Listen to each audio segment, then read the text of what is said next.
Hello friends, welcome to simplified paramedical. आज का हमारा टॉपिक है यूरोलॉजिकल सर्जरीज, जिसके अंदर हम डिफरेंट टाइप की यूरोलॉजिकल सर्जरीज को डिटेल में समझेंगे। तो हम स्टार्ट करते हैं सबसे पहले इंट्रोडक्शन ऑफ यूरोलॉजी सर्जरीज। तो यूरोलॉजी सर्जरीज क्या होती हैं इसको समझते हैं। तो इसके अंदर कोई भी सर्जिकल प्रोसीजर जो कि मेनली फोकस करता है यूरिनरी सिस्टम के अंदर कोई भी कंडीशंस को ट्रीट करने में या फिर उसको डायग्नोज करने में।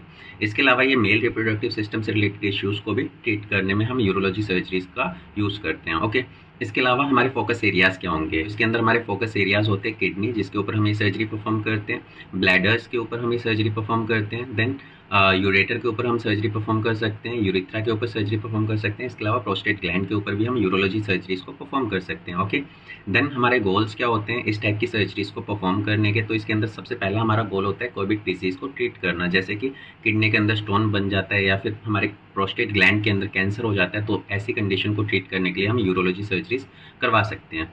इसके अलावा हमारे फंक्शंस को रिस्टोर करना, जो कि हमारे एक्सक्रीटरी सिस्टम या रीनल सिस्टम से रिलेटेड कोई भी फंक्शंस जो है वो ख़राब हो जाता है तो उसको रिस्टोर करना, जैसे कि यूरिन के फ्लो को रिस्टोर करना, जिसमें हमारे ब्लैडर इनकॉन्टिनेंस की वजह से वहाँ पे यूरिन का फ्लो सही नहीं हो पाता है, तो उसको रिस्टोर करने के लिए हम इस टाइप की सर्जरीज को परफॉर्म करते हैं। ओके, देन उसके बाद में कोई भी ब्लॉकेज आ जाती है या फिर हमारे टिश्यूज़ डैमेज हो जाते हैं, जो कि स्टोन की वजह से और ट्यूमर की वजह से टिश्यू डैमेज हो सकते हैं, तो उनको हम रिमूव करते हैं इस टाइप की सर्जरीज के अंदर।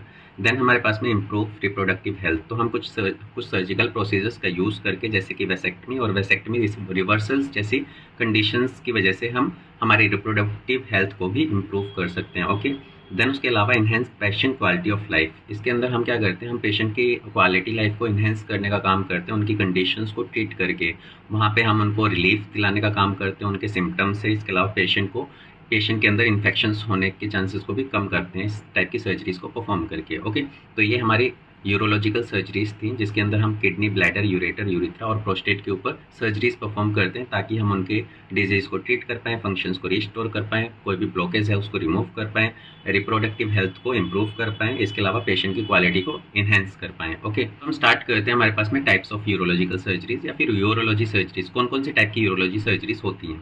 तो इसके अंदर पहला है सिस्टोस्कोपी। इसके अंदर हम क्या करते हैं, कैमरा का या फिर एक सिस्टोस्कोप का यूज़ करते हैं ब्लैडर को, यूरिथ्रा को एग्जामिन करने के लिए, ताकि हम वहाँ पे कोई भी प्रॉब्लम्स या फिर कंडीशंस को ट्रीट कर पाएँ या डायग्नोस कर पाएँ। ओके, देन हमारे पास में प्रोस्टेट बायोप्सी। इसके अंदर हम क्या करते हैं, प्रोस्टेट ग्लैंड के अंदर कैंसर को डिटेक्ट करने के लिए हम बायोप्सी कलेक्शन करते हैं प्रोस्टेट ग्लैंड के अंदर से, तो इस टाइप के प्रोसीजर को हम क्या बोलेंगे, प्रोस्टेट बायोप्सी बोल सकते हैं। देन यूरेट्रोस्कोपी, इसके अंदर हम क्या करते हैं, कोई किडनी स्टोन अगर हमारे यूरेटर में आकर के वहाँ पे फंस जाता है, जिसकी वजह से यूरिन का फ्लो रुक जाता है, तो उस कंडीशन को ट्रीट करने के लिए, उस ब्लॉकेज को रिमूव करने के लिए हम क्या करते हैं, यूरेट्रोस्कोपी करते हैं, या फिर उस कंडीशन को डायग्नोस करने के लिए। देन किडनी स्टोन सर्जरीज, इसके अंदर हमारे किडनी के अंदर अगर बड़े स्टोन्स हो जाते हैं, तो जो कि नेचुरली पास आउट नहीं होते हैं यूरेटर के थ्रू, तो हमें वहाँ पे सर्जरी परफॉर्म करनी पड़ती है, जिसके अंदर हमें डायरेक्टली किडनी के अंदर एक ओपनिंग क्रिएट करके वहाँ से हम स्टोन को रिमूव करने का काम करते हैं, उसको हम क्या बोलते हैं, kidney stone surgery. Okay, then उसके बाद में नेफ्रेक्टमी। इसके अंदर हम क्या करते हैं, जो डिजीज्ड और कैंसरस जो किडनी होती है उसको हम सर्जिकली रिमूव करने का काम करते हैं या फिर ट्रांसप्लांट करने का काम करते हैं। ओके, देन उसके बाद में TURP, जिसको हम trans urethral resection of prostate बोलते हैं, जिसमें हम प्रोस्टेट ग्लैंड को रिमूव करने का काम करते हैं। इसके अंदर हम क्या करते हैं, ओल्ड एज के अंदर, स्पेशली मेल्स के अंदर, ओल्ड एज के अंदर जो प्रोस्टेट ग्लैंड होती है उनका साइज़ इंक्रीज होता जाता है, जिसकी वजह से यूरिन का फ्लो रुक जाता है, जैसे कि इस डायग्राम में दिखा रखा है कि एज बढ़ने के साथ साथ में क्या होता है, जो हमारा प्रोस्टेट ग्लैंड होता है वो बड़ा हो जाता है, जिसकी वजह से यूरिन का फ्लो कम हो जाता है।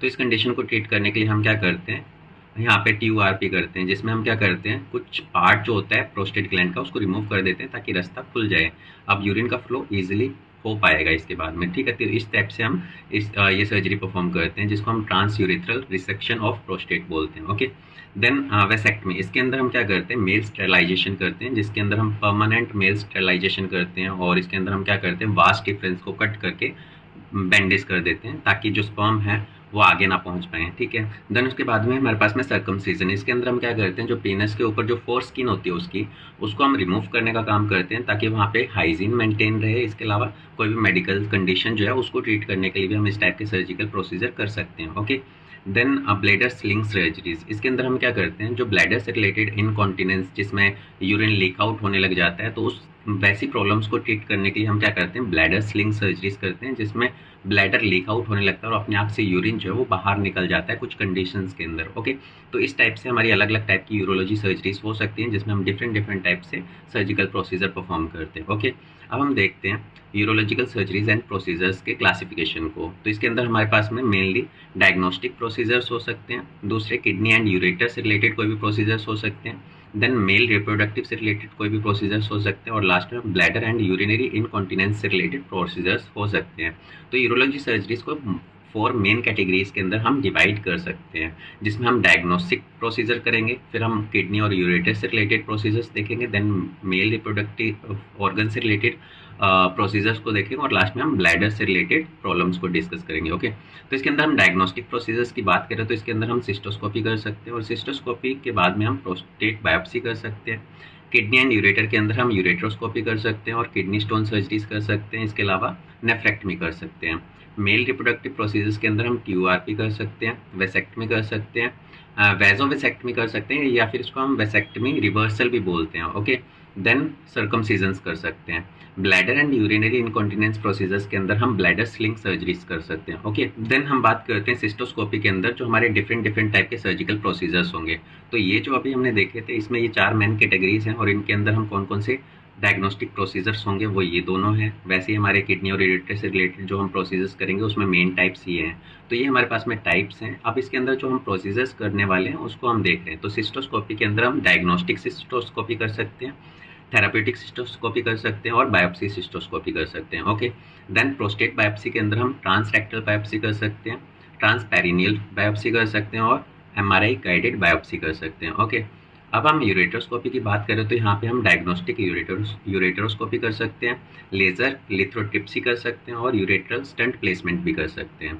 किडनी स्टोन के अंदर हम PCNL सर्जरी परफॉर्म कर सकते हैं, जो कि मोस्ट कॉमन सर्जरी है यूरोलॉजी के अंदर, जिसमें किडनी के अंदर हम स्टोन को रिमूव करने का काम करते हैं। Okay, then ureteroscopy with laser lithotripsy कर सकते हैं, जिसमें हम यूरेट्रोस्कोपी की हेल्प से और लेज़र की हेल्प से स्टोन को रिमूव करने का काम करते हैं, तोड़ने का काम करते हैं। देन उसके बाद में शॉक वेव लिथोट्रिप्सी, जिसमें हम शॉक वेव का यूज़ करते हैं स्टोन्स को तोड़ने के लिए। देन नेफ्रेक्टमी के अंदर हम रेडिकल नेफ्रेक्टमी कर सकते हैं, पार्शियल नेफ्रेक्टमी कर सकते हैं, एंड लैप्रोस्कोपिक नेफ्रेक्टमी कर सकते हैं। ओके, TURP के अंदर हम स्टैंडर्ड TURP कर सकते हैं, बाइपोलर TURP कर सकते हैं, और लेज़र TURP कर सकते हैं। देन वेसेक्टमी के अंदर हम कन्वेंशनल वेसेक्टमी कर सकते हैं, नॉन स्कैल्पल वेसेक्टमी कर सकते हैं, ओपन एंडेड वेसेक्टमी कर सकते हैं। ओके, वेजोवेसेक्टमी के अंदर हम स्टैंडर्ड वेजोवेसेक्टमी कर सकते हैं, देन माइक्रो सर्जिकल वेजोवेसेक्टमी कर सकते हैं, देन एपिडिडाइमो वेजोवेसेक्टमी कर सकते हैं। तो ये हमारे पास में वेजोवेसेक्टमी जो है वो वेसेक्टमी का एक रिवर्सल प्रोसीजर है, जिसमें हम वापस से वास्ट डिफरेंस को जोड़ने का काम करते हैं। ओके, सर्कमसीजन्स के अंदर हम इन्फेंट सर्कमसीजन कर सकते हैं, एडल्ट सर्कमसीजन कर सकते हैं, एंड लेजर सर्कमसीजन कर सकते हैं। ओके, ब्लैडर स्लिंग सर्जरीज के अंदर हम मिड यूरेथ्रल स्लिंग सर्जरी कर सकते हैं, प्यूवो वेजाइनल स्लिंग सर्जरी कर सकते हैं। इसके अलावा मिनी स्लिंग सर्जरी भी परफॉर्म कर सकते हैं। तो ये हमारा क्लासिफिकेशन था यूरोलॉजी सर्जरी से रिलेटेड, जिसके अंदर हमारे पास में 4 मेन कैटेगरीज हैं, जिसके अंदर हम ये बताएंगे कि ये जो हम प्रोसीजर कर रहे हैं वो किससे रिलेटेड है। जैसे कि यहाँ पे डायग्नोस्टिक प्रोसीजर है, तो यहाँ पे हमारे पास में सिस्टोस्कोपी और प्रोस्टेट बायोप्सी जो है कुछ डायग्नोस्टिक प्रोसीजर्स के लिए ही हम ये परफॉर्म करते हैं। तो इसके अंदर में 2 टाइप्स आ जाएंगे, जिसमें हम ये अलग अलग टाइप के करेंगे। देन हम किडनी और यूरेटर से रिलेटेड प्रॉब्लम्स को जिसमें हम ट्रीट करते हैं वो इसमें आ जाएंगे, जिसमें हम यूरेट्रोस्कोपी, किडनी स्टोन और नेफ्रेक्टमी करते हैं, और उसके अंदर भी डिफरेंट डिफरेंट प्रोसीजर्स। अब हम क्या करते हैं, इन सभी को एक एक करके डिटेल में देखते हैं, कब हमें ये सर्जरीज परफॉर्म करनी पड़ती हैं, क्यों करनी पड़ती हैं, और कैसे करते हैं। ओके, तो हम स्टार्ट करते हैं सिस्टोस्कोपी। सिस्टोस्कोपी के अंदर अगर डेफिनेशन की बात करें, इसके अंदर हम क्या करते हैं, कैमरे का यूज़ करते हैं, और उसकी हेल्प से हम क्या करते हैं, यूरेथ्रा और ब्लैडर, यूरिनरी ब्लैडर की इंटरनल स्ट्रक्चर को विजुलाइज करते हैं, ताकि हम वहाँ की कंडीशंस को डायग्नोस कर पाएँ और ट्रीट कर पाएँ। तो यहाँ पे हमारा पर्पस क्या होता है, वहाँ पे हम ब्लैडर या फिर यूरेथ्रा से रिलेटेड कंडीशंस को डायग्नोस करना और उसको ट्रीट करने का काम करते हैं। इंडिकेशंस, कब हमें ये सर्जरी या फिर कब हमें ये सिस्टोस्कोपी परफॉर्म करना पड़ता है उसको देखते हैं। तो यहाँ पे फ्रिक्वेंट UTIs, अगर किसी को किसी ब्लॉकेज की वजह से, स्टोन की ब्लॉकेज की वजह से या फिर इन्फेक्शन की वजह से वहाँ पे बार बार आपकी UTI की प्रॉब्लम आ रही है, जिसको यूरिनरी ट्रैक इन्फेक्शन बोलते हैं। अगर स्टोन फंस जाता है तो वहाँ पे इन्फेक्शन होने के चांसेस बढ़ जाते हैं, या फिर कुछ अदर कंडीशंस की वजह से UTI होने के चांसेस ज़्यादा हो जाते हैं। तो उसको डायग्नोस करने के लिए कि यूटीआई बार बार क्यों हो रहा है, वहाँ पे हम सिस्टोस्कोपी कर सकते हैं। देन ब्लड इन यूरिन, अगर आपके यूरिन के अंदर ब्लड आ रहा है तो उसको डायग्नोस करवाने के लिए हम क्या कर सकते हैं, सिस्टोस्कोपी करवा सकते हैं, जिसमें हम ब्लैडर के अंदर विजुलाइज करेंगे कि ब्लीडिंग का रीज़न क्या है वहाँ पे। देन यूरिनरी रिटेंशन, हम देखेंगे कि कुछ कंडीशन जिसमें कि ब्लैडर जो है वो एम्प्टी नहीं होता है, हमारा ब्लैडर जो है वो एम्प्टी नहीं हो पाता है पूरा, और आपको बार बार यूरिनेशन की अर्ज होगी, तो उस कंडीशन को डायग्नोस करने के लिए भी हम सिस्टोस्कोपी करवा सकते हैं। ओके, देन हम बात करते हैं कॉमन प्रोसीजर्स की, कौन कौन से कॉमन प्रोसीजर होंगे सिस्टोस्कोपी के अंदर। तो इसके अंदर पहला है डायग्नोस्टिक सिस्टोस्कोपी। तो डायग्नोस्टिक का मतलब होता है डायग्नोस करना, ठीक है, डायग्नोस का मतलब होता है पता लगाना कि प्रॉब्लम क्या है वहाँ पे। तो कोई भी ब्लैडर या यूरेथ्रा से रिलेटेड कोई भी प्रॉब्लम है उसको हमें डायग्नोस करना है, तो हम डायग्नोस्टिक सिस्टोस्कोपी करेंगे। Okay, then therapeutic cystoscopy, therapeutic का मतलब होता है ट्रीट करना। तो अगर हमारे ब्लैडर या यूरेथ्रा के अंदर कोई कंडीशन है जिसको ट्रीट करने की ज़रूरत पड़ रही है, तो वहाँ पे हम थेरापेटिक सिस्टोस्कोपी करेंगे। प्रोसीजर सेम है बट हम डिफरेंट तरीके से यूज़ कर सकते हैं डिफरेंट कंडीशंस को ट्रीट करने के लिए। ओके, देन बायोप्सी सिस्टोस्कोपी, इसके अंदर अगर हमें ब्लैडर का यूरेथ्रा के अंदर किसी भी टिश्यूज़ का सैंपल लेना है तो उस कंडीशन में हम बायोप्सी सिस्टोस्कोपी कर सकते हैं। ओके, आप प्रोसीजर स्टेप्स, कौन कौन से प्रोसीजर स्टेप्स फॉलो करने होंगे इस टाइप के प्रोसीजर को परफॉर्म करने के लिए। तो इसके अंदर हम सबसे पहले क्या करते हैं, लोकल या फिर जनरल एनेस्थीसिया का यूज़ करते हैं। दूसरा, स्कोप इंसर्ट करते हैं, जो हमारा सिस्टोस्कोप होगा हम उसको यूरेथ्रा के थ्रू इंसर्ट करेंगे। देन लास्ट में ब्लैडर को एग्जामिन करेंगे, उस स्कोप के अंदर जो कैमरा लगा होता है तो उसकी हेल्प से हम क्या करते हैं, उसके अंदर जो भी स्ट्रक्चर्स हैं उसको क्या करते हैं, डायग्नोस करते हैं, विजुलाइज करते हैं और उस कंडीशंस को ट्रीट भी कर सकते हैं। तो ये था हमारा सिस्टोस्कोपी, जिसमें हम डिफरेंट टाइप की सिस्टोस्कोपी प्रोसीजर कर सकते हैं। ओके, नेक्स्ट हम बात करते हैं प्रोस्टेट बायोप्सी। प्रोस्टेट बायोप्सी की अगर डेफिनेशन की बात करें तो यहाँ पे हम क्या करते हैं, प्रोस्टेट ग्लैंड के टिश्यूज़ के सैंपल को लेने का काम करते हैं ताकि हम वहाँ पे प्रोस्टेट कैंसर को डायग्नोस कर पाएँ। ओके, तो हमारा इसमें पर्पस क्या होता है, प्रोस्टेट कैंसर को पहले से ही डिटेक्ट कर लेना। तो हम क्या करते हैं, पहले से ही हम क्या करते हैं, बायोप्सीज लेकर के चेक करवा लेते हैं कि वहाँ पे कैंसर होने के चांसेस तो नहीं है, तो इस वजह से हम प्रोस्टेट बायोप्सी करवा सकते हैं। दैन इंडिकेशंस की अगर हम बात करें क्यों हमें प्रोस्टेट बायोप्सी करवाने की ज़रूरत है, तो उसके लिए हमारे पास में पहला है high PSA level. High PSA level हमें इंडिकेट करता है प्रोस्टेट कैंसर को। तो हमारे पास में जो प्रोस्टेट के टिश्यूज़ होते हैं वहाँ पे क्या होते हैं, कुछ सेल्स होती हैं जिनको बेजल सेल्स बोलते हैं, ल्यूमिनल सेल्स बोलते हैं।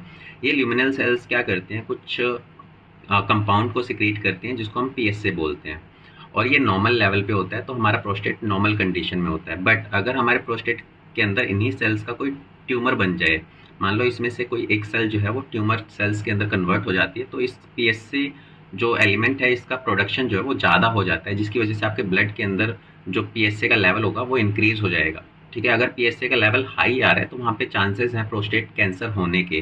तो इसकी वजह से हाई पीएसए लेवल से हमें पता लग जाता है कि वहाँ पे प्रोस्टेट कैंसर है कि नहीं है, या फिर कितने चांसेस है प्रोस्टेट कैंसर होने के। ओके, देन उसके बाद में एबनॉर्मल DRE, जिसको हम डायरेक्ट रेक्टल एग्जामिनेशन बोलते हैं। ओके, तो इसके अंदर हम क्या करते हैं, लंप को डिटेक्ट करने के लिए, प्रोस्टेट के अंदर लंप को डिटेक्ट करने के लिए, ट्यूमर को डिटेक्ट करने के लिए क्या करते हैं, डायरेक्ट रेक्टल एग्जामिनेशन करते हैं। तो इसके अंदर हम क्या करते हैं, रेक्टल के साइड से हम नर्स जो है यहाँ से फील करती है कि हमारे प्रोस्टेट ग्लैंड के पास में कोई कैंसर तो नहीं बन रहा है, मतलब वहाँ पे वो स्ट्रक्चर जो है वो ज़्यादा हार्ड तो नहीं है। ठीक है, तो वहाँ पे फील करके देखते हैं कि जो प्रोस्टेट ग्लैंड है उसकी स्ट्रक्चर कैसी है, वो कितना सॉफ्ट है, कितना हार्ड है, या फिर ट्यूमर टाइप का लग रहा है कि नहीं लग रहा है, उस चीज़ को फील करते हैं ताकि हमें पता लग पाए प्रोस्टेट के अंदर कैंसर है कि नहीं है। ओके, देन उसके बाद में सस्पिशियस ऑफ कैंसर, जिसके अंदर हम क्या करते हैं, कुछ इमेजिंग टेस्ट करते हैं और उसके बेस पे हम डायग्नोस करते हैं कि उसको कैंसर हो सकता है कि नहीं होता है, उसको भी हम पता करते हैं। ओके, देन उसके बाद में कॉमन प्रोसीजर्स, तो कौन कौन से कॉमन प्रोसीजर्स होते हैं इसके अंदर वो देखते हैं। पहला है ट्रांसरेक्टल बायोप्सी।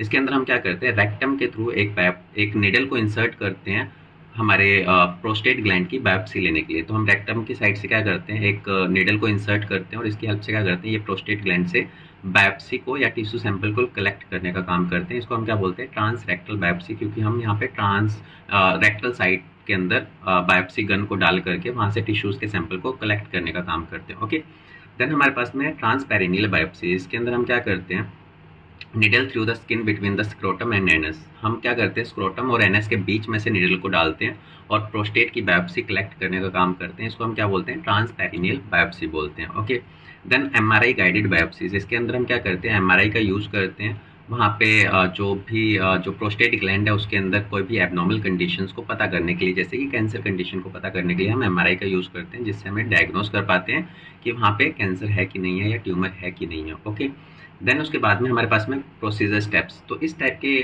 जो प्रोस्टेट बायोप्सी जो हम कर रहे हैं, इसको करने के क्या प्रोसीजर स्टेप्स होते हैं उसको देखते हैं। तो इसके अंदर जो हम एनेस्थीसिया यूज़ करते हैं वो लोकल एनेस्थीसिया यूज़ कर सकते हैं। देन निडल इंसर्शंस, इसके अंदर हम क्या करते हैं, टिश्यूज़ के सैंपल लेने के लिए हम निडल्स का यूज़ करते हैं। अलग अलग तरीके से हम निडल्स को इंसर्ट करते हैं प्रोस्टेट ग्लैंड के अंदर और वहाँ से टिश्यू के सैंपल को कलेक्ट करते हैं। ओके, देन लैब एनालिसिस, जो भी हमारे पास में सैंपल्स आते हैं वो हम लैब में भेजते हैं और हम पता करते हैं कि वहाँ पे क्या प्रॉब्लम है, कि वहाँ पे ट्यूमर या कैंसर होने के कितने चांसेस हैं, उसको हम क्या करते हैं, डायग्नोस करवाते हैं। ओके, बाद में। तो इस तरीके से हम प्रोस्टेट बायोप्सीज करवाते हैं। देन उसके बाद में हमारे पास में यूरेट्रोस्कोपी। यूरेट्रोस्कोपी की अगर डेफिनेशन की बात करें तो इसके अंदर हम एक स्मॉल कैमरा का यूज़ करते हैं, जो कि किडनी के थ्रू हम यूरेटर के अंदर इंसर्ट करवाते हैं। तो यूरेट्रोस्कोपी का मतलब क्या है, यहाँ पे हम यूरेटर को देखने का काम करते हैं। ओके, हमारा पर्पस क्या होता है, यहाँ पे हमारा पर्पस होता है किडनी डिजीज़ को ट्रीट करना, डायग्नोस करना और यूरेटर से रिलेटेड इश्यूज़ को ट्रीट करना। ओके, देन हमारे पास में इंडिकेशंस, क्यों हमें यूरेट्रोस्कोपी करवानी पड़ती है। तो इसके अंदर इंडिकेशंस की बात करें तो पहला है किडनी स्टोन। किडनी स्टोन जो कि ब्रेक और रिमूव स्टोन कॉजिंग ब्लॉकेज। तो कुछ किडनी स्टोन को जब हम तोड़ते हैं या फिर कुछ छोटे स्टोन्स होते हैं वो डायरेक्टली क्या होते हैं, यूरेटर में चले जाते हैं, जो कि ब्लॉकेज करने का काम करते हैं यूरेटर की। अब यूरेटर अगर ब्लॉक हो जाता है तो आपका जो यूरिन है वो ब्लैडर तक नहीं पहुंच पाएगा। जैसे मान लो यहाँ पे बड़ा स्टोन था और यहाँ पे अगर ये टूट जाता है और आगे जाकर के यहाँ पे फंस जाता है यूरेटर के अंदर, तो क्या होगा, यूरिन जो है वो आपके ब्लैडर में नहीं आ पाएगा। अब ब्लैडर में नहीं आ रहा है तो इसकी वजह से क्या होगा, यूरिन फ्लो जो है ऑब्स्ट्रक्ट हो जाएगा, जिसकी वजह से आपको पेन फील होगा काफ़ी ज़्यादा। तो उस कंडीशन को ट्रीट करने के लिए हम यूरेट्रोस्कोपी या फिर पता करने के लिए यूरेट्रोस्कोपी कर सकते हैं। देन यूरेटर ब्लॉकेज, आपका यूरेटर जो है वो ब्लॉक हो जाए, जैसा कि यहाँ पे दिखा रखा है, जिससे कि यूरिन का फ्लो जो है वो ब्लॉक हो जाएगा। तो उस कंडीशन को ट्रीट करने के लिए भी हम यूरेट्रोस्कोपी करेंगे। देन ब्लड इन यूरिन, अगर आपके यूरिन के अंदर अगर ब्लड आ रहा है तो ऐसी कंडीशंस को भी डायग्नोस करवाने के लिए हम यूरेट्रोस्कोपी करवा सकते हैं। ओके, अब हमारे पास में है कॉमन प्रोसीजर्स। कौन कौन से कॉमन प्रोसीजर होंगे यूरेट्रोस्कोपी के अंदर, तो इसके अंदर पहला है डायग्नोस्टिक यूरेट्रोस्कोपी। डायग्नोस्टिक यूरेट्रोस्कोपी का मतलब ही क्या होता है, आइडेंटिफाई करना है, डायग्नोस करना है या फिर पता लगाना कि वहाँ पे स्टोन है या फिर जो ब्लॉकेज है वो किस वजह से आ रखी है। ठीक है, तो उसको हम डायग्नोस्टिक यूरेट्रोस्कोपी से करेंगे। देन लेजर लिथोट्रिप्सी, इसके अंदर हम क्या करते हैं, लेज़र की हेल्प से उन स्टोन्स को तोड़ने का काम करते हैं, जैसा कि यहाँ पे दिखा रखा है हमने एक यूरेट्रोस्कोप की हेल्प से और लेज़र की हेल्प से जो स्टोन यहाँ पे फंसा हुआ था यूरेटर के अंदर उसको ब्रेक डाउन कर देंगे, जिससे कि क्या होगा, जो स्टोन यहाँ पे फंसे हुए हैं वो छोटे छोटे पार्टिकल्स में कन्वर्ट होंगे और वो ईजिली पास आउट हो सकते हैं यूरेटर से। ओके, देन हमारे पास में यूरेटर स्टंट। इसके अंदर हम क्या करते हैं, एक स्टंट का यूज़ करते हैं ताकि हमारा यूरेटर जो है वो बार बार ब्लॉक ना हो। हमारी किडनी के अंदर जब बहुत ज़्यादा अमाउंट के अंदर छोटे छोटे स्टोन्स बन जाते हैं, जिसकी वजह से हम उनको निकलवा तो लेते हैं पीसीएनएल सर्जरीज करके, बट कुछ स्टोन जो है फिर भी बचे रह जाते हैं। तो ऐसी कंडीशंस में वो छोटे स्टोन्स बाद में उस यूरेटर को ब्लॉक ना करें तो हम क्या करते हैं, एक स्टंट का यूज़ करते हैं। स्टंट के अंदर हम क्या करते हैं, उसके दो एंड्स होते हैं, एक एंड को हम किडनी के अंदर लगा देते हैं और दूसरे एंड को हम ब्लैडर के अंदर डाल देते हैं। और ये एक पाइप की तरह होता है, जिसमें क्या होता है, यूरिन जो है वो इस एंड से इस पाइप के थ्रू किस में पहुंच जाएगा, ब्लैडर के अंदर, और इसके ब्लॉक होने के चांसेस कम होते हैं। ठीक है, तो जो किडनी स्टोन होते हैं वो क्या करेंगे, यहाँ पे ब्लॉक हो सकते हैं, बट इसका जो शेप होता है कुछ इस तरीके से डिजाइंड होता है कि यहाँ पे ब्लॉकेज होने के चांसेस कम होते हैं। तो वहाँ पे हम यूरेट्रल स्टंट का यूज़ कर सकते हैं कंडीशंस को ट्रीट करने के लिए। ओके, देन हम बात करते हैं प्रोसीजर स्टेप्स की। तो हम कौन कौन से प्रोसीजर स्टेप्स करेंगे इसको कंप्लीट करने के लिए। तो इसके अंदर पहला एनेस्थीसिया, हम जर्नल या फिर लोकल एनेस्थीसिया का यूज़ करेंगे। स्कोप इंसर्शन, जो हमारा यूरेट्रोस्कोप होगा उसको इंसर्ट करेंगे थ्रू द यूरिथ्रा, फिर हम उसके बाद में यूरेटर के अंदर इंसर्ट करेंगे ब्लैडर में जाने के बाद में। देन स्टोन रिमूवल, जो हमने स्टोन वहाँ पे देखा है यूरेट्रोस्कोप की हेल्प से, या तो हम उसका लेज़र की हेल्प से क्या करेंगे, उसको छोटे पार्टिकल्स में तोड़ देंगे या फिर वहाँ पे उसको रिमूव करेंगे और उसके बाद में वहाँ पे हम स्टंट भी डाल सकते हैं। ओके, तो इस तरीके से हम यूरेट्रोस्कोपी प्रोसीजर्स कर सकते हैं।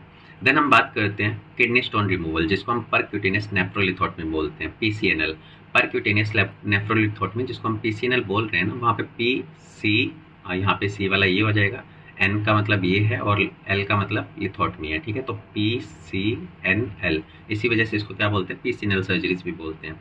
अब इसके अंदर डेफिनेशन की अगर हम बात करें तो इसके अंदर हम क्या करते हैं, जो किडनी के अंदर बड़े स्टोन्स होते हैं उसको रिमूव करने का काम करते हैं इस सर्जरी के थ्रू, जो कि नेचुरली पास आउट नहीं होते हैं यूरेटर और यूरिथ्रा के थ्रू। ठीक है, तो बड़े स्टोन जो कि पास नहीं हो सकते हैं यूरेटर या यूरिथ्रा के थ्रू, उनको हम सर्जिकली रिमूव करते हैं उसको हम क्या बोलते हैं, किडनी स्टोन रिमूवल सर्जरी या फिर परक्यूटेनियस नेफ्रोलिथोटमी बोलते हैं। ओके, पर्पस क्या होता है, जो लार्ज स्टोन होते हैं और कॉम्प्लेक्स किडनी स्टोन होते हैं उसको रिमूव करने के लिए हम इस टाइप के प्रोसीजर्स करते हैं। नेक्स्ट अगर इंडिकेशंस की बात करें तो हमारे पास में लार्ज स्टोन, हमारे किडनी के अंदर बहुत बड़े स्टोन हो जाएं जो कि यूरेटर और यूरिथ्रा के थ्रू नहीं निकल पाएंगे, तो ऐसी कंडीशन में हमें इस टाइप की सर्जरी परफॉर्म करनी पड़ेगी। सेकेंड है इन्फेक्शन रिस्क, अगर आपके किडनी के अंदर स्टोन हो जाते हैं तो वहाँ पे बार बार इन्फेक्शन होने के चांसेस बहुत ज़्यादा बढ़ जाते हैं, जिससे कि वहाँ पे पेन डिस्कम्फर्ट फील हो सकता है और ज़्यादा। ठीक है, तो ऐसी कंडीशन को ट्रीट करने के लिए हम पीसीएनएल कर सकते हैं। देन यूरिनरी ब्लॉकेज, आपके स्टोन की वजह से यूरिन का फ्लो जो है वो ब्लॉक हो जाएगा, जैसा कि यहाँ पे दिखा रखा है कि यहाँ पे किडनी के अंदर जो स्टोन था वो आपके यूरेटर में जाकर के यहाँ पे फंस गया, तो यूरिन जो है वो इससे नीचे नहीं जा पाएगा,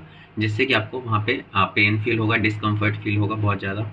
देन उसके बाद में है कॉमन प्रोसीजर। कौन कौन से कॉमन प्रोसीजर करते हैं किडनी स्टोन सर्जरीज के अंदर, तो इसके अंदर पहला है पीसीएनएल, जिसके अंदर हम स्मॉल को रिमूव करने का काम करते हैं एक स्मॉल इंसीजन के थ्रू। तो हम क्या करते हैं, हमारे बैक साइड में एक हम क्या करते हैं इंसीजन देते हैं और वहाँ पे हम एक नेफ्रोस्कोप का यूज़ करते हैं और किडनी के अंदर हम डायरेक्टली विजुलाइज करने का काम करते हैं और वहाँ से स्टोन को रिमूव करते हैं। ओके, सेकंड नंबर पे यूरेटरोस्कोपी विद लेजर लिथोट्रिप्सी, इसके अंदर हम यूरेटरोस्कोप का यूज़ करते हैं। ये हमारा यूरेटरोस्कोप है जो कि यूरेटर्स के अंदर जाएगा और वहाँ पे हम लेज़र का भी यूज़ करते हैं जो बड़े स्टोन्स होते हैं उनको तोड़ने के लिए, ताकि वो डायरेक्टली छोटे छोटे पार्टिकल्स में टूटने के बाद में इससे बाहर निकल जाए, जिसके अंदर हमें इंसिजन दे करके सर्जरी परफॉर्म करवाने की जरूरत नहीं पड़ेगी। ठीक है, देन हमारे पास में शॉक वेव लिथोट्रिप्सी, ये एक नॉन इन्वेसिव प्रोसीजर होता है जिसके अंदर हम साउंड वेव्स का यूज़ करते हैं स्टोन को ब्रेक करने के लिए। अब बड़े स्टोन होते हैं उनको ब्रेक करने के लिए हम साउंड वेव्स का यूज़ करते हैं, जिससे कि वो छोटे छोटे स्टोन्स में टूट जाएंगे और नेचुरली वो बॉडी से बाहर निकल जाएंगे या फिर यूरेटर से बाहर निकल जाएंगे। ओके,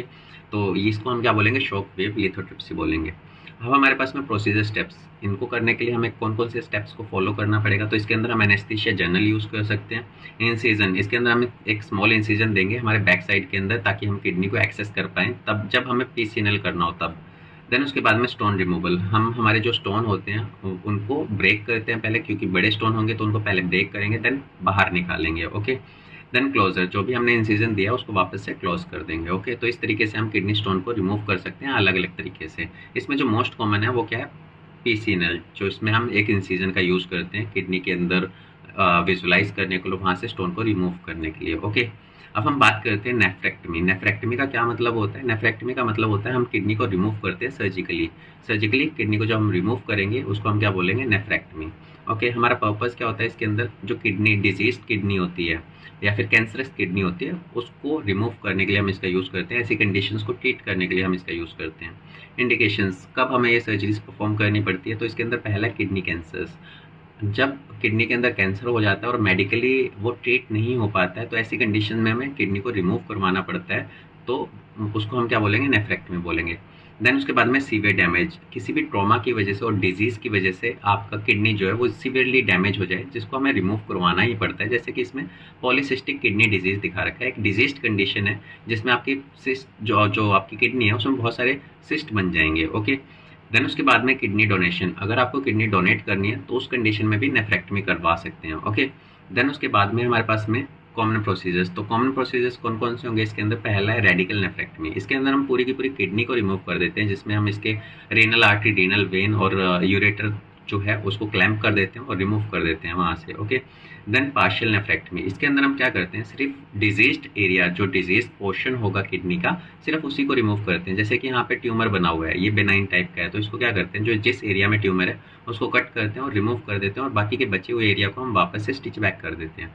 और किडनी जो है उसके अंदर जो सेल्स होती हैं वो स्टेबाइल टाइप की सेल्स होती हैं, जब इनको ज़रूरत पड़ती है तो ये डिवाइड होकर के नई सेल्स भी बना सकती हैं। ओके, देन हमारे पास में लेप्रोस्कोपिक नेफ्रेक्टमी, इसके अंदर हम क्या करते हैं, लेप्रोस्कोप का यूज़ करते हैं या फिर मिनिमली इन्वेसिव प्रोसीजर होगा जिसके अंदर हम स्मॉल इंसिजन्स का यूज़ करके किडनी को रिमूव करते हैं। ओके, देन हमारे पास में प्रोसीजर स्टेप्स, कौन कौन से प्रोसीजर स्टेप्स होंगे इस टाइप की सर्जरीज को परफॉर्म करने के लिए, तो इसके अंदर पहला एनेस्थीसिया, हम जर्नल देंगे, किडनी को रिमूव करने के लिए हम वहाँ पे इंसिजन्स का यूज़ करेंगे। देन उसके बाद में क्लोजर, जब हम किडनी को रिमूव कर देंगे तो वहाँ से उसको क्लोज कर देंगे। तो हम किडनी को रिमूव करने के लिए क्या करेंगे, जो इंसिजन दे रहे हैं या फिर जब लेप्रोस्कोपिक तरीके से कर रहे हैं तो हमें क्या करना है, रीनल आर्टरी, रीनल वेन और जो यूरेटर है ये उसके आसपास की जो अटैचमेंट्स हैं उसको हम कट करेंगे और वहाँ से रिमूव कर देंगे। ओके, देन हम बात करते हैं trans urethral resection of prostate, जिसको हम TURP बोलते हैं। तो डेफिनेशन की अगर हम बात करें TURP के अंदर हम क्या करते हैं, जो हमारा प्रोस्टेट ग्लैंड है उसके पार्ट को या फिर उसको रिमूव करने का काम करते हैं ताकि यूरिन का फ्लो ठीक हो जाए। ओके, तो यहाँ पे देखो आपको दिखा रखा है इसका काम क्या होता है। इसके अंदर अगर हम पर्पस की देखें तो यहाँ पे हम क्या करते हैं, प्रोस्टेट ग्लैंड के इनलार्जमेंट होने के, बड़े होने की वजह से कोई प्रॉब्लम आ रही है उसको ट्रीट करते हैं।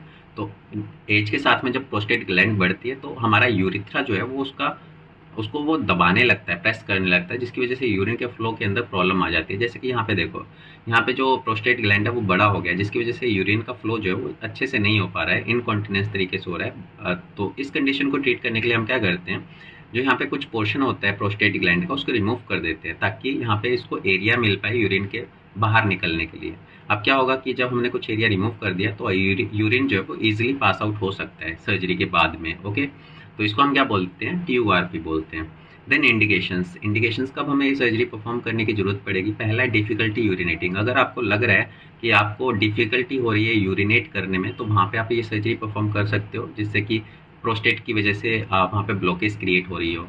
देन फ्रिक्वेंट यूरिनेशन, आपको बार बार यूरिनेशन हो रही हो प्रोस्टेट ग्लैंड के प्रेस करने की वजह से यूरिथ्रा को, ठीक है। देन उसके बाद में है इनकम्प्लीट ब्लैडर इन एम्प्टिंग, जिसमें क्या होगा, आपका ब्लैडर जो है वो अच्छे से खाली नहीं हो पाता है, जिसकी वजह से आपको डिस्कम्फर्ट फील होगा, बार बार आपको लगेगा कि आपको यूरिनेट करना है, बट क्योंकि वो ब्लैडर खाली नहीं हो पा रहा है उसके रास्ता छोटे होने की वजह से, तो वहाँ पे आपको डिस्कम्फर्ट फील होगा। तो ऐसी कंडीशन को ट्रीट करने के लिए हम क्या करते हैं, TURP करते हैं। ओके, नेक्स्ट हम बात करते हैं कॉमन प्रोसीजर्स की। तो कौन कौन से कॉमन प्रोसीजर्स होते हैं इसके अंदर। तो पहला है स्टैंडर्ड TURP। इसके अंदर हम क्या करते हैं, जो प्रोस्टेट ग्लैंड का एक्सेस पोर्शन होता है उसको रिमूव कर देते हैं कट करके। तो यहाँ पे हमारे पास में जो भी एक्सेस पोर्शन होगा उसको हम कट करेंगे और रिमूव कर देंगे, जो कि पहले कुछ इस तरीके से था, बाद में आपका इस तरीके से हो जाएगा।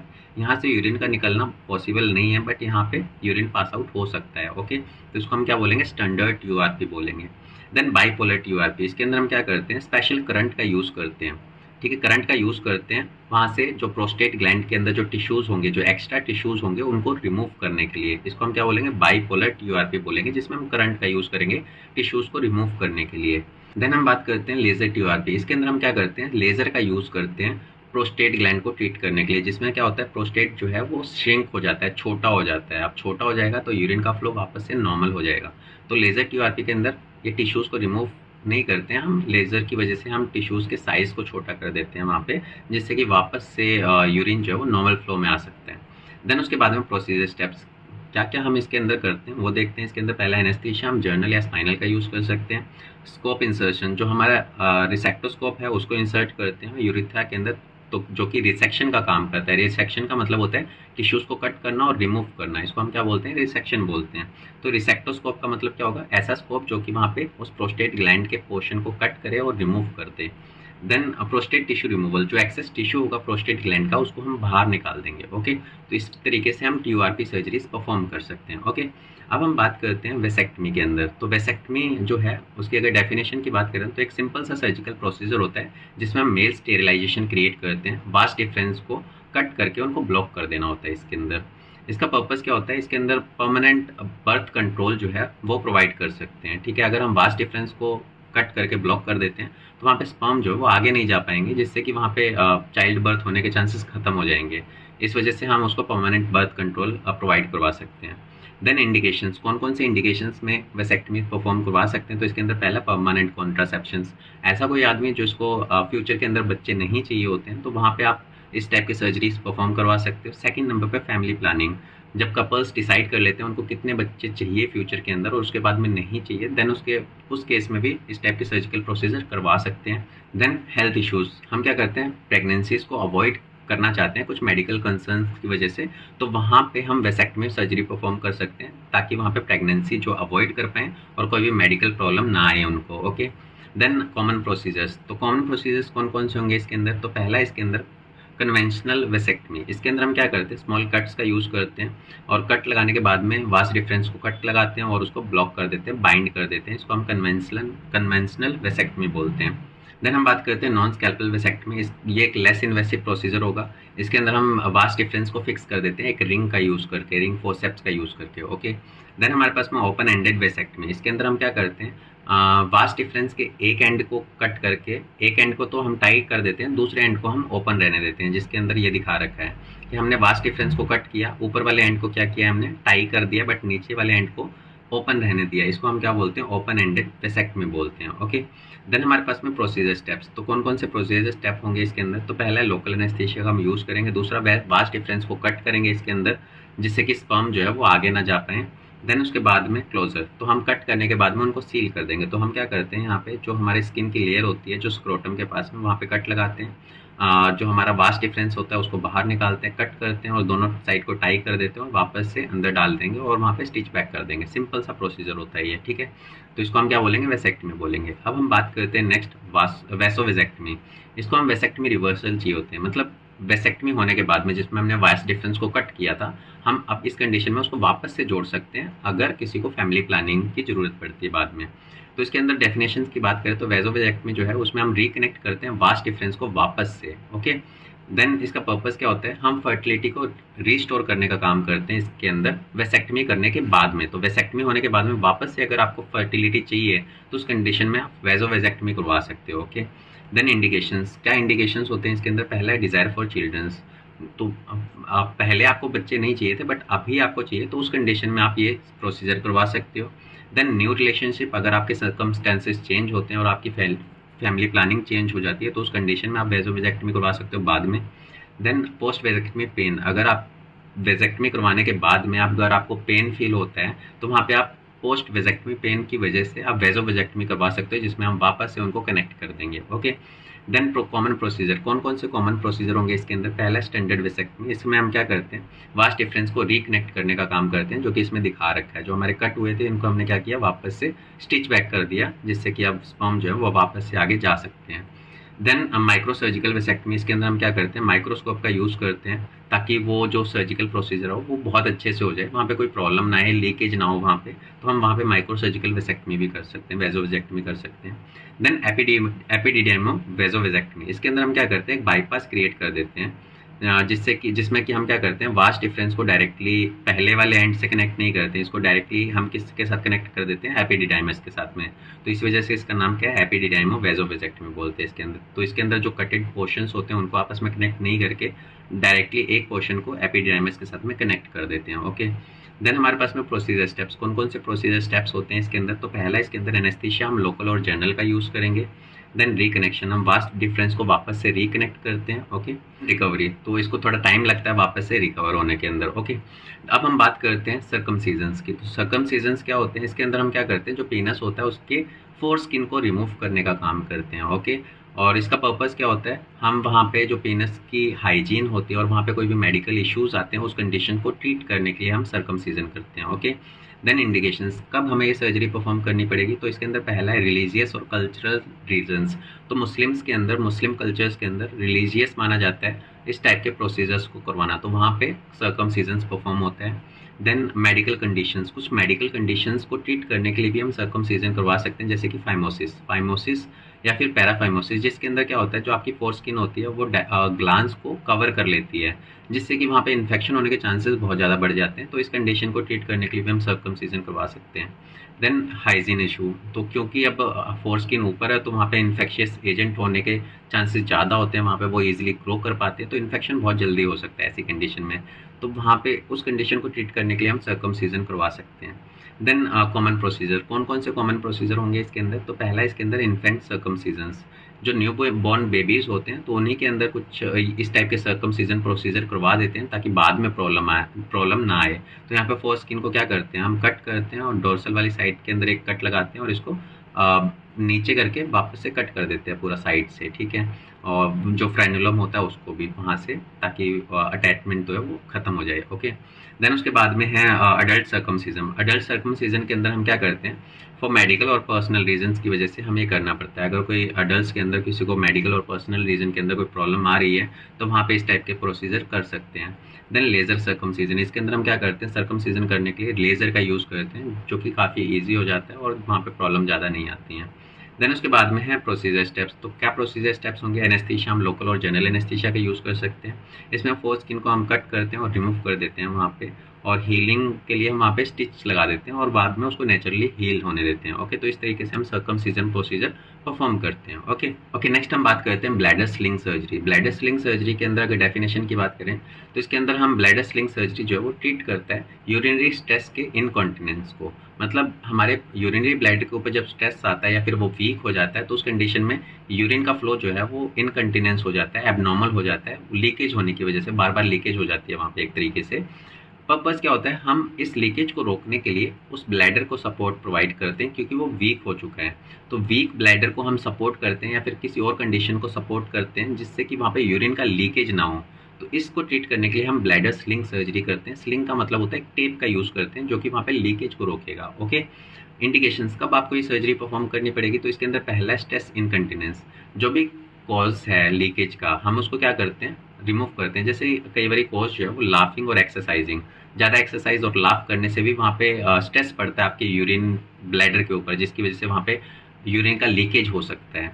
देन वीक पेल्विक मसल्स, जो स्पेशली फीमेल्स के अंदर जो चाइल्ड बर्थ होता है तो उसके बाद में उनका पेल्विक रीजन जो होता है, पेल्विक रीजन की जो मसल्स होती हैं वो क्या होती हैं, वीक हो जाती हैं, जिसकी वजह से वहाँ पे जो यूरिन का जो लीकेज है उसके होने के चांसेस हो जाते हैं। तो उस कंडीशन को ट्रीट करने के लिए हम इस टाइप की सर्जरी परफॉर्म कर सकते हैं। देन ट्रीटमेंट फील्ड, जो हम एक्सरसाइज कर रहे थे जिसकी वजह से यूरिन इनकंटिनेंस हो रहा था और हम मेडिकेशंस ले रहे थे और वो काम नहीं करती हैं, तो उस कंडीशंस के अंदर भी हम ब्लैडर स्लिंग सर्जरी परफॉर्म कर सकते हैं। कॉमन प्रोसीजर्स इसके अंदर कौन कौन से होंगे, तो इसके अंदर पहला है मिड यूरिथ्रल स्लिंग। इसके अंदर हम क्या करते हैं, सिंथेटिक मैस का यूज़ करते हैं और उसको हम यूरिथ्रा के नीचे प्लेस कर देते हैं। तो कुछ इस तरीके से हम क्या करते हैं, एक टेप को क्या करते हैं, एक सिंथेटिक मैस को जो है यूरिथ्रा के नीचे जो है प्लेस कर देते हैं और ऊपर से टाई कर देते हैं, जो कि उसको सपोर्ट करे ऊपर से, ठीक है, उसको ज़्यादा लीकेज होने से रोके वहाँ पे। ओके, देन उसके बाद में है प्यूबो वेजाइनल स्लिंग। इसके अंदर हम क्या करते हैं, पेशेंट के ही टिश्यू का यूज़ करते हैं वहाँ पे स्लिंग को लगाने के लिए, ठीक है। तो यहाँ पे आप देखो फीमेल के अंदर जो ब्लैडर जब जो पेल्विक रीजन की मसल वीक हो जाती है तो उस कंडीशन में लीक आउट को रोकने के लिए हम क्या करते हैं, ट्यूबो वेजाइनल स्लिंग का यूज़ करते हैं, जिसमें उसके टिश्यूज़ का यूज़ कर सकते हैं जो कि उस ब्लैडर को सपोर्ट करने का काम करेगा। Okay, then mini sling. इसके अंदर हम क्या करते हैं, एक लेस इन्वेसिव प्रोसीजर होगा और इसके अंदर हम एक शॉर्टर स्लिंग का यूज़ करेंगे, छोटी टेप का यूज़ करेंगे उसको सपोर्ट करने के लिए, जो कि यहाँ पे दिखा रखा है कि ब्लैडर जो यूरिथ्रा होगा उसके नीचे हम क्या करते हैं, एक स्लिंग लगा देते हैं जो कि शॉर्ट होगी और ये लेस इन्वेसिव प्रोसीजर होगा। तो इस तरीके से हम ब्लैडर स्लिंग सर्जरी परफॉर्म करवा सकते हैं। ओके, प्रोसीजर स्टेप्स कौन कौन से होंगे इसके अंदर, तो इसके अंदर पहला हम एनेस्थीसिया लोकल और जनरल यूज़ कर सकते हैं। स्लिंग प्लेसमेंट, जो भी हमें स्लिंग है वो हमें कहाँ पे लगानी है, जैसे कि नॉर्मली यूरिथ्रा के नीचे लगाएंगे ताकि वो उसको सपोर्ट कर पाए और वहाँ पे लीकेज ना हो। देन इंसिजन क्लोजर, जो भी हमने इंसिजन लगाया था उसको क्लोज कर देंगे और स्लिंग जो है वो ब्लैडर को सपोर्ट करेगा और लीकेज जो है वो बंद हो जाएगी। तो इस तरीके से ब्लैडर स्लिंग सर्जरीज परफॉर्म होती है। Okay, thank you for watching. I hope आपको ये वीडियो इन्फॉर्मेटिव लगी होगी, जिसके अंदर हमने डिफरेंट टाइप की यूरोलॉजी सर्जरीज को डिटेल में देखा है, जिसमें हमने उसके इंट्रोडक्शन को, टाइप को, क्लासिफिकेशन को और उसके अलग अलग प्रोसीजर्स को डिटेल के अंदर देखा है। अगर आपको ये वीडियो इन्फॉर्मेटिव लगती है तो आप इस वीडियो को लाइक कर सकते हो, इस पर कमेंट कर सकते हो, इसके अलावा इस चैनल को सब्सक्राइब कर सकते हो और इस वीडियो को जितने ज़्यादा हो सकता है वो शेयर भी कर सकते हो। Okay, thank you.